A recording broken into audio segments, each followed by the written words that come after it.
ঢেঁড়স বা ভেন্ডি যাই বলুন না কেন, এটা আপনারা সবাই রান্না করে থাকেন, সেটাও বেশ ভালো হয়। আজ আমি রান্না করব, আশা করি সেটাও আপনাদের কাছে খারাপ লাগবে না। নমস্কার, আপনারা এখন দেখছেন রান্না ভালোবাসি। রান্না ভালোবাসির আরও একটা নতুন রেসিপি নিয়ে সবাইকে স্বাগত জানাই। আজ আমার রেসিপিতে একটা ঢেঁড়সের রেসিপি থাকবে, যেটা রুটি দিয়ে খাওয়াটাই বেশি ভালো লাগবে, তবে ভাত দিয়েও খেতে পারেন। ঢেঁড়স রান্না করার জন্য আলু ছোট ছোট করে কেটে নিয়েছি। তারপর কড়াইতে তেল গরম করে সেই আলুগুলো দিয়ে দিয়েছি। সেটা বারবার ঢাকা দিয়ে 50% সেদ্ধ হয়ে যাওয়ার মতো করে ভেজে নেব। ওই যে দেখুন, আমি ঢাকা দিয়েছিলাম, এখন ঢাকা খুলে দেখব 50% সেদ্ধ হয়েছে কিনা, সেটা দেখে নিতে হবে।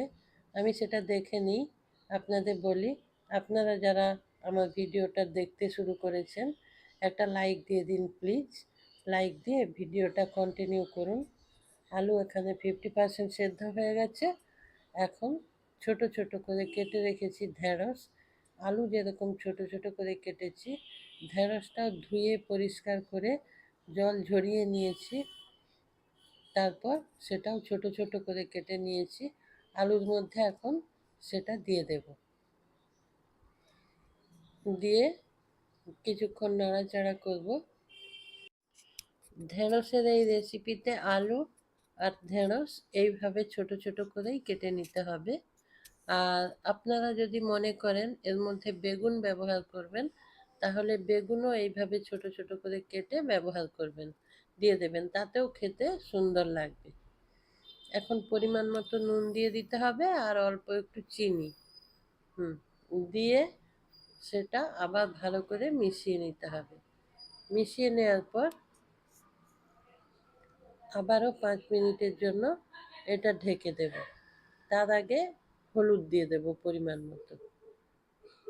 হলুদ দিয়ে আবারও মিশিয়ে নিয়ে তারপর আমরা এটা 5 মিনিট ঢেকে রান্না করব। এটা বারে বারে এইভাবে ঢেকে আবার খুলে ঘন ঘন ঢাকবো, ঘন ঘন খুলে নাড়াচাড়া করে দিতে হবে। যেহেতু জল ব্যবহার করছি না, সেই জন্য একটু ঘন ঘন ঢাকা খুলতে হবে। আর গ্যাসের ফ্লেম লো টু মিডিয়ামে রাখতে হবে, হাই ফ্লেমে দেবেন না, তাহলে নিচে পুড়ে যাবে। আবারও একবার ঢাকা খুলে নাড়াচাড়া করে দিচ্ছি।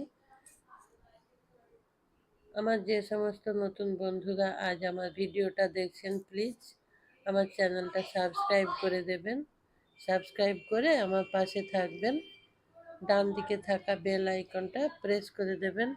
রান্নার সমস্ত নোটিফিকেশান আপনার কাছে পৌঁছে যাবে।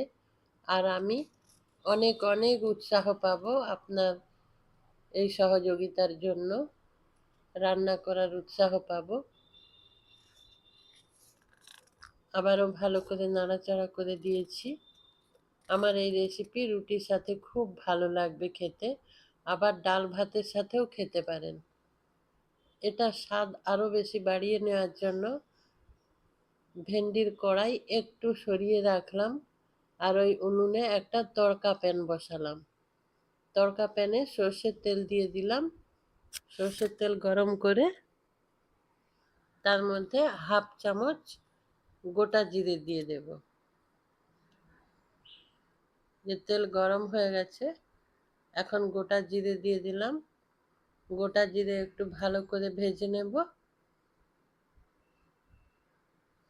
জিরে ভাজা হয়ে গেলে ঠিক যেইভাবে ঢেঁড়স আলু ছোট ছোট ডুমো ডুমো কেটেছি, ওইভাবে ডুমো ডুমো করে কেটে রাখা পেঁয়াজ এই তড়কা প্যানের মধ্যে দিয়ে দেব।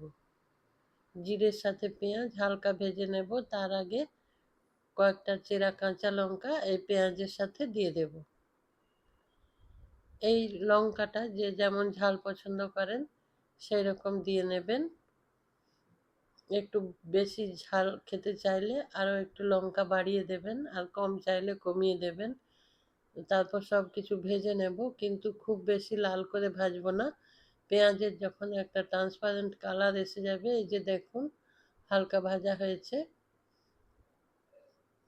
ট্রান্সপারেন্ট কালার এসে গেলে এটা নামিয়ে নেব। এখন পেঁয়াজ ভাজা হয়ে গেছে, এটা নামিয়ে নেব। আর ভেন্ডির কড়াই বসিয়ে তার ওপর থেকে পেঁয়াজ ভাজা আর লঙ্কা ভাজা দিয়ে দেব।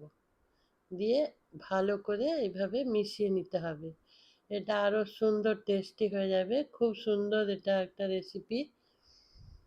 এটা রুটি পরোটা বা ডাল ভাতের সাথেও খেতে পারেন, তবে রাত্রিবেলা যখন আমরা ডিনারে রুটি খাই সেই সময়ের জন্য এই রেসিপি খুব সুন্দর একটা রেসিপি, সেই সময়ের জন্যই এটা বেশি উপযোগী। আবার যখন আমরা ডালের সঙ্গে ভাজা দিয়ে ভাত খাই তখনও এটা খুব ভালো লাগবে।